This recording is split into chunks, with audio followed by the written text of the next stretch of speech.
Welcome to this review of my 8BitDo numpads, and yes, it's supposed to be pronounced 8BitDo, they themselves confirmed it, so please stop saying I'm pronouncing it wrong. So last time we looked at a keyboard with an integrated calculator, and now we look at two standalone ones. I got two of these sent in by 8BitDo themselves, and I've been having some fun with them. They accompany specific models of their keyboard. As I had the C64 and NES versions, I got the matching numpads for them. I haven't reviewed this keyboard yet. I did the NES one, but the C64 isn't quite different enough to really warrant a whole separate video. That said, there are some differences which I'll just quickly point out in this video. The first one being that this uses spherical SA type keycaps rather than these ones that the NES used, and that the numpad obviously uses the same style as well.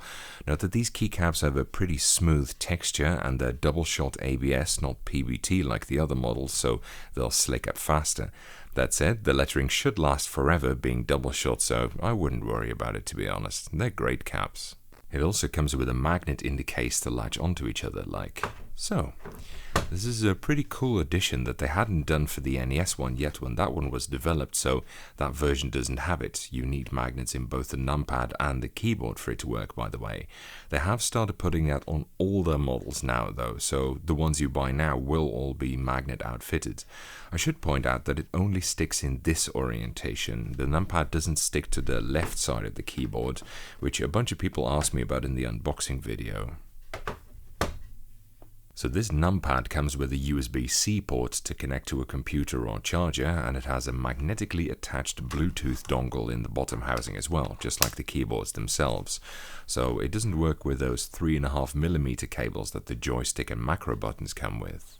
These are a great addition for the 8BitDo keyboards, as those are all TKL, and therefore of course they don't have a numpad, which this rectifies, which is very nice. That said, my work keyboard already has a numpad on it, and as a loose calculator it's still great. It keeps its charge for a really long time, so you'll barely ever need to charge it to begin with, and that way you don't have to fuck around with wires and whatnot. Personally, I just keep it in wireless mode and just press the power button whenever I want to wake it up. The same button also functions as the calculator toggle key if you want to additionally use it as a numpad. They are a little bit on the chonky side, but honestly I don't mind that at all. In fact, I love the aesthetic that they came up with. I think the C64 keyboard is even nicer looking than the NES one personally, and this numpad is also gorgeous though. Really, both the NES and the C64 are really great. They even brought out a Model M themed one, although I must admit that while it's a good looking keyboard, the Locklight sticker is really the only thing that gives away that it's supposed to look like an M in my opinion. The connection with the source material is a little bit more tenuous there, I think. One thing I really love about the look is that they chose to go for those old school digits on it and in red color, which just makes it look so much slicker. Honestly, everything 8BitDo sends me just looks so cool, and it's always been good stuff so far too, so they're definitely one of my favorite modern manufacturers. The Model M one uses white digits though, so keep that in mind. So the layout on this is a tiny bit different from how other numpads work. They shifted the minus and plus keys 1 unit down to make way for this backspace key, and numlock is gone obviously. Instead they put on a C key, which is very useful. You can't really have a calculator without a clear key, and the enter works as an equals key naturally. By the way, a little bit of lore, this is my trusty numpad that I use during film recording such as now. I input scene numbers with it so that I can do this even when I have no keyboard connected during recording. Anyway, coming back to the numpad's layout, personally I would have done it a tiny bit differently. I would have not moved minus and plus 1 unit down, instead sticking the backspace key, which is an extra very good idea to add that one by the way, where the plus key is now, so that it keeps the same layout as a normal numpad.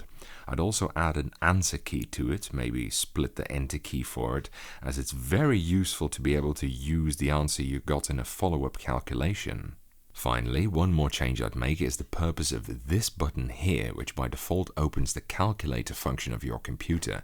But that seems completely pointless as the thing itself is already a calculator, so why would you want to use it to open the Windows one with it?